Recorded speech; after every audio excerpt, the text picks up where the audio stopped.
കേന്ദ്ര ബജറ്റിൽ പ്രതീക്ഷ അർപ്പിച്ച കേരളത്തിലെ റബ്ബർ കർഷകർ കടുത്ത പ്രതിസന്ധിയിലൂടെ കടന്നുപോകുന്ന റബ്ബർ മേഖലയ്ക്ക് ബജറ്റിൽ പരിഗണന ലഭിക്കുമെന്നാണ് അവരുടെ പ്രതീക്ഷ. ഇറക്കുമതി നിയന്ത്രണവും വില സ്ഥിരതയും ഉറപ്പാക്കണമെന്നും കർഷകർ ആവശ്യപ്പെടുന്നു. ഇപ്പം ഈ ഉണക്ക് മൂലം നമുക്കിപ്പം നമ്മൾ നിർത്തി. ഇപ്പോൾ 4 ദിവസമായി റബ്ബർ വിട്ട് നിർത്തിയിട്ട്. പിന്നെ ഈ 2 വർഷമായി തുടർച്ചയായിട്ട് ഭയങ്കരമായ മഴയാണ്. ഷെയ്ഡിട്ടാലും നമുക്ക് വിട്ട് നടക്കുന്നില്ലായിരുന്നു. കാര്യമായിട്ട് വിലവർധന വന്നില്ലെങ്കിൽ നമുക്ക് ഈ കൃഷി തന്നെ മുന്നോട്ട് കൊണ്ടുപോകാൻ ബുദ്ധിമുട്ടാണ്. റബ്ബർ കൃഷിയെ മാത്രം ആശ്രയിച്ച് ജീവിക്കുന്ന നിരവധി പേരുണ്ട് കേരളത്തിൽ. ഇന്ത്യയിൽ തന്നെ ഏറ്റവും കൂടുതൽ റബ്ബർ ഉൽപാദനം നടക്കുന്ന സംസ്ഥാനം. എന്നാൽ കഴിഞ്ഞ കുറെ നാളുകളായി റബ്ബർ കർഷകർ അനുഭവിക്കുന്ന ദുരിതം ചെറുതല്ല. വിലയിടിവ് മുതൽ സബ്സിഡികൾ വെട്ടിച്ചുരുക്കിയതുവരെ ഒട്ടേറെ പ്രതിസന്ധികൾ. ഉൽപാദന ചെലവ് കുതിച്ചുയർന്നതോടെ പല കർഷകരും കൃഷി ഉപേക്ഷിക്കുകയാണ്. താങ്ങുവില വർദ്ധിപ്പിക്കണമെന്ന ആവശ്യം പ്രസക്തമാകുന്നതും ഇവിടെയാണ്.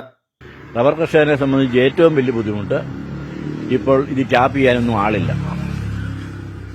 ഇതിന്റെ കൂലിച്ചെലവുകളും ഇതിന്റെ മറ്റ് പണിക്കൂലി എല്ലാം കൂടെ കൂട്ടിയ 200 രൂപയ്ക്ക് മുകളിൽ വില കിട്ടിയെങ്കിൽ മാത്രമേ റബ്ബർ കർഷകന് എന്തെങ്കിലും വിധത്തിൽ 1 പൈസ മിച്ചം കിട്ടുള്ളൂ. കഴിഞ്ഞ തവണ ബജറ്റിൽ ഇറക്കുമതി തീരുവ വർദ്ധിപ്പിച്ചത് ആഭ്യന്തര കർഷകർക്ക് ആശ്വാസമായിരുന്നു. എന്നാൽ നോർത്ത് ഈസ്റ്റ് സംസ്ഥാനങ്ങളിലെ കൃഷിയെ മാത്രം പ്രോത്സാഹിപ്പിക്കുന്ന സർക്കാർ നയം ശരിയല്ലെന്നാണ് കർഷകർ പറയുന്നത്. ഈ ബഡ്ജറ്റിലെങ്കിലും ഇവിടുത്തെ കേരളത്തിലെ റബ്ബർ കർഷകരെ പ്രത്യേകമായി പരിഗണിച്ചുകൊണ്ട് ഉൽപാദന മേഖലയിൽ മുടങ്ങിക്കിടന്ന കേന്ദ്ര സർക്കാർ നിർത്തലാക്കിയ പദ്ധതികൾ അത് പുനരാരംഭിക്കുന്ന ഒരു സാഹചര്യമുണ്ടായാൽ ഇവിടുത്തെ റബ്ബർ കൃഷി മേഖലയ്ക്ക് ഇവിടുത്തെ ഇന്ന് പ്രതിസന്ധി നേരിട്ടുകൊണ്ടിരിക്കുന്ന റബ്ബർ കർഷകർക്ക് ഒരു പരിധിവരെ വലിയൊരു പ്രയോജനമാകും.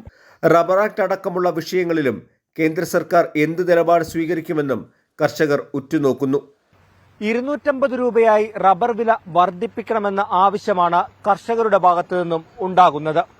ലോക്സഭാ തെരഞ്ഞെടുപ്പ് പടിവാതിക്കലെത്തി നിൽക്കുന്ന സാഹചര്യത്തിൽ കാര്യമായ പരിഗണന ബജറ്റുകളിൽ ലഭിക്കുമെന്നാണ് കർഷകർ പ്രതീക്ഷിക്കുന്നതും. കോട്ടയത്ത് നിന്ന് ഷിബിൻ ബഷീറിനൊപ്പം ടോബി ജോൺസൺ, 24.